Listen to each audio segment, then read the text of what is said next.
On va y aller avec la première vidéo, c'est l'égalisation de l'équipe des Bravos. On va ici détecter l'absence de coordination défensive de cette équipe des Loupopo. Regardez, il y a un centre. Si vous regardez la flèche, oui. Là en haut, il y a un ballon. Okay. Regardez le positionnement des Mokonzi. Ça veut dire qu'il donne le dos au ballon qui est en l'air.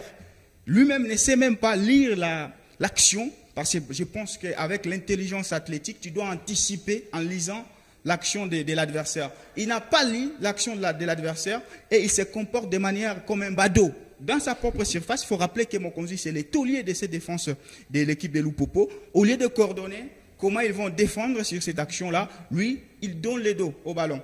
Et juste après, la conséquence, c'est que c'est lui qui va se faire CCS. C'est lui qui va marquer contre son camp puisqu'il ne va pas regarder.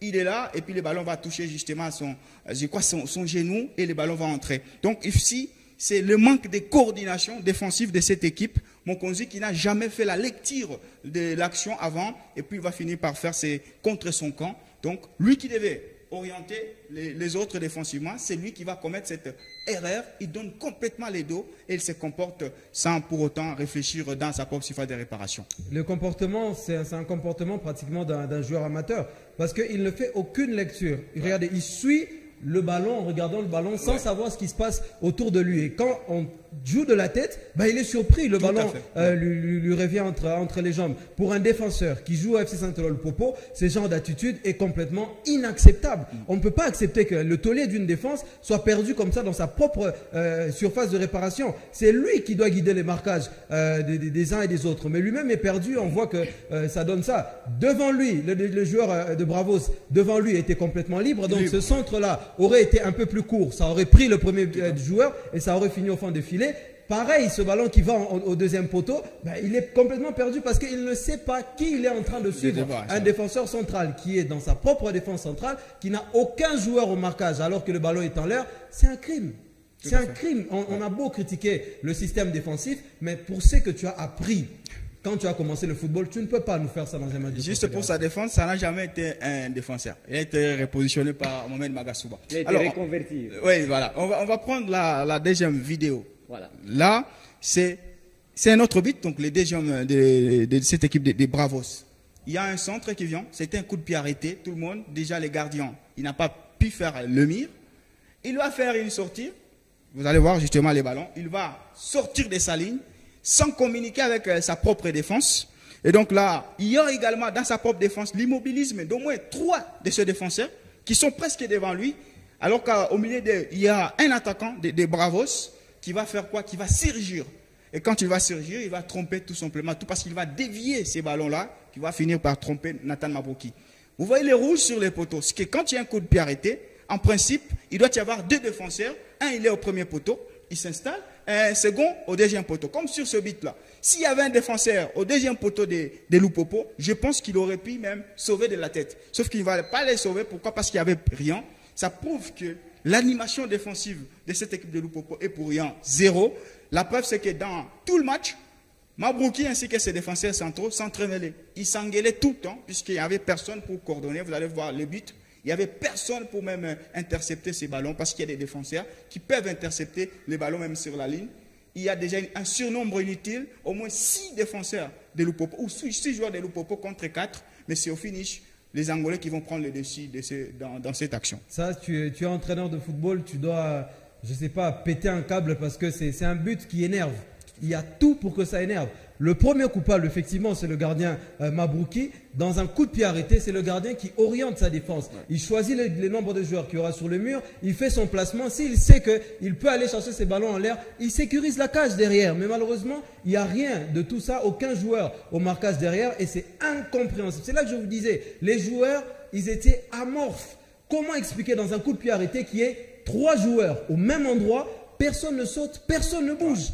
On ne peut pas avoir ce genre d'attitude dans ce genre de grands matchs. On ne peut pas se cacher derrière le fait que physiquement je n'étais pas prêt, etc. On a comme l'impression que c'était une forme de distraction ou un manque de volonté. Parce que là, vous êtes 3. Soit 2 bougent, soit on peut comprendre qu'un seul joueur ne bouge pas. Mais 3 joueurs dans un coup de pied arrêté qui ne sont même pas concernés par le ballon, c'est un crime. Dans une situation où vous êtes en balle arrêtée. Tout le monde doit avoir au moins un joueur. Je n'ai pas été professionnel, excusez-moi, mais quand il y a coup de pied arrêté, permettez-moi de le dire. Ouais, mais là, ça. on a 3 joueurs qui foutent absolument rien dans la surface de réparation. Et c'est le gardien Mabouki qui d'abord se trompe dans l'organisation de sa défense, mais qui se trompe également dans sa sortie. Ça a tout pour énerver ce genre de but. Ça fait mal. Là, sur ce but, c'est non seulement une erreur individuelle des uns et des autres, mais collectivement, c'est une catastrophe. La preuve, c'est que l'entraîneur n'a jamais donc travaillé cette équipe, puisque défensivement, c'est une cata, comme Joël Bano l'a dit. Alors, il y a quand même une action qui était bien construite du côté du FC Central Lupopo. Il y a un trio. Kambou, OCT ainsi que Pato Kabangou. Ils vont faire une très belle partie, regardez, avec l'échange des passes, remises. Alors, ils vont les donner à qui? À Orso Makou. J'ai l'impression que Orso Makou ne savait même pas qu'il était en vie sur le terrain. Un rêveur. Je vous assure, puisque regardez, il va avoir une très belle passe. Il est sur la ligne du hors-jeu, la ligne nette. Au lieu, dans ce genre de situation, tu ne contrôles pas. Tu frappes directement, puisque déjà, il y a un risque que tu sois hors-jeu.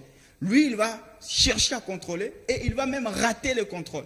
Ce qui prouve un attaquant qui n'est plus en confiance. C'est là où peut-être l'option physique peut encore refaire surface. Physiquement, les cheminots ont été au coin de la rue. Physiquement, les cheminots n'ont jamais été travaillés pendant la pré-saison. Parce que regardez, un attaquant en confiance, quand il a une très bonne passe, regardez cette passe-là, normalement, tu vas finir. Il est là, vous allez suivre la suite de l'action. Il est seul, il va chercher à réceptionner alors qu'il rate son contrôle. Tout attaquant, normalement, dans ce genre de situation, doit soit tu réceptionnes le ballon, on te l'arrache, soit tu frappes. Mais ne nous fais pas ça.